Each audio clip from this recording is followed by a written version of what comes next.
บางคนยังเคยเนี่ยนะมาดองดอกวิดีโอมาดองดอกวิดีโอจังมาร้อยวิดีโอนี้วิจารณ์เปมต่อ5 นาทีที่บางคนคือเลื่อนเหมือนแทนเวอร์ชันทำไมนี้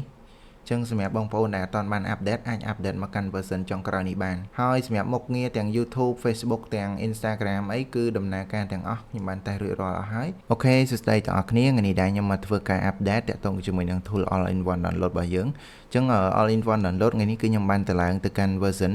1.7 จังสมัยบางคนได้ปราบปราจะมีหนัง1.7 หรือก็1.7 ในขนมกรอบบางคนอาจធ្វើការអាប់ដេតបានដោយគ្រាន់តែយើងបើក tool យើងមកណាបន្ទាប់ពីបងប្អូនយើងបានបើក tool ហើយបងប្អូនយើងចុចមកលើពាក្យថា update នោះវានឹងលោតផ្ទាំងមួយប្រាប់បងប្អូនយើងថា variable version ទៅ update ហ្នឹងគឺ1.7 អញ្ចឹងបងប្អូនយើងអត់ពិបាកទេគ្រាន់តែចុចទៅលើពាក្យថា yes នេះមកបន្តមកទៀតបងប្អូនយើងចុចទៅលើពាក្យថា OK នោះ tool វានឹងធ្វើការបិទអា tool ចាស់របស់យើង1.7 ហើយវានឹង download version ថ្មីចឹងបងប្អូនយើងរងចាំមកស្ទុះទៅណារងចាំទៅតាមអ៊ីនធឺណិតបងប្អូនបើសិនជាលឿនវានឹង download លឿនបើសិនជាយឺតវានឹង download យឺតតទៅពីវា update ហើយបងប្អូនយើងឃើញវាបើក tool មកដោយខ្លួនឯងបែបនេះណាចឹងឥឡូវសូមកលេចមកកាន់ version 1.7 នេះគឺបងប្អូនទាំងអស់គ្នាគឺខ្ញុំបាន update តាក់ទងជាមួយនឹងមុខងារគេហៅថាបញ្ចូលទៅលើមុខងារថ្មីហ្នឹងគឺបងប្អូនទាំងអស់គ្នាអាច select ទៅលើកន្លែងនេះបាននេះមកចូលខាងលើនេះកន្លែងនេះណានេះយើងចុចមកលើវាមកបាច់មកអូខេចឹងវានឹងបើកផ្ទាំងមួយចឹងផ្ទាំងហ្នឹងគឺមានពាក្យថា plug-in cookie ចឹងតាក់ទងមួយ plug-in cookie ហ្នឹងបងប្អូនយើងអាចបញ្ចូលទៅលើ plug-in របស់យើងចូលមកបានចឹងតាក់ទងមួយ plug-in ហ្នឹងបងប្អូនយើងឧទាហរណ៍ថាចូលមកកាន់ TikTok ចឹងទៅយើងគ្រាន់តែបើកទៅលើនេះ cookie របស់ខ្ញុំណា Deal Make Tool Cookie version 1.7.9 នេះបងប្អូនយើង copy cookie ហ្នឹងយកមកដាក់មកឧទាហរណ៍ថាឥឡូវមិញខ្ញុំដាក់ TikTok មកណត់ហ្នឹងហើយយើងផាសវាចូលមកក្នុងនេះមកតមកទៀតបើបងប្អូនយើងមាន YouTube ទៀតបងប្អូនអាចបើក cookie YouTube ហ្នឹងទៀតcopy វាយកមកដាក់នៅក្នុងនេះទៀតណា YouTube ទៀតអូខេ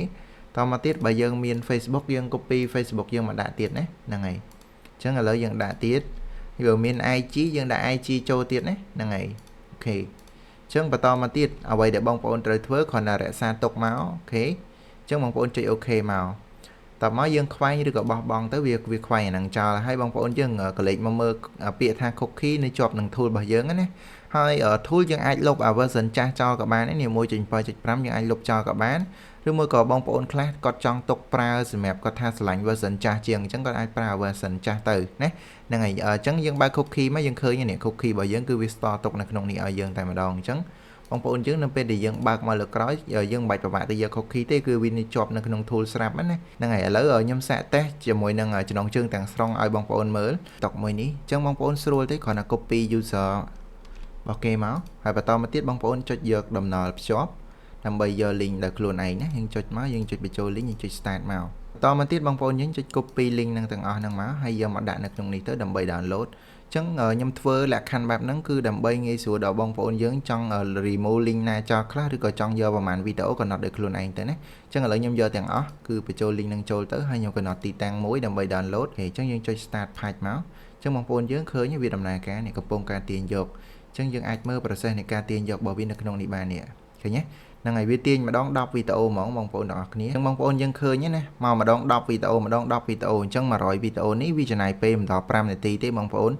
គឺលឿនមែនតើ version ថ្មីនេះអញ្ចឹងសម្រាប់បងប្អូនដែលអត់បាន update អាច update មកកាន់ version ចុងក្រោយនេះបានហើយសម្រាប់មុខងារទាំង YouTube Facebook ទាំង Instagram អីគឺដំណើរការទាំងអស់ខ្ញុំបានតេស្តរួចរាល់អស់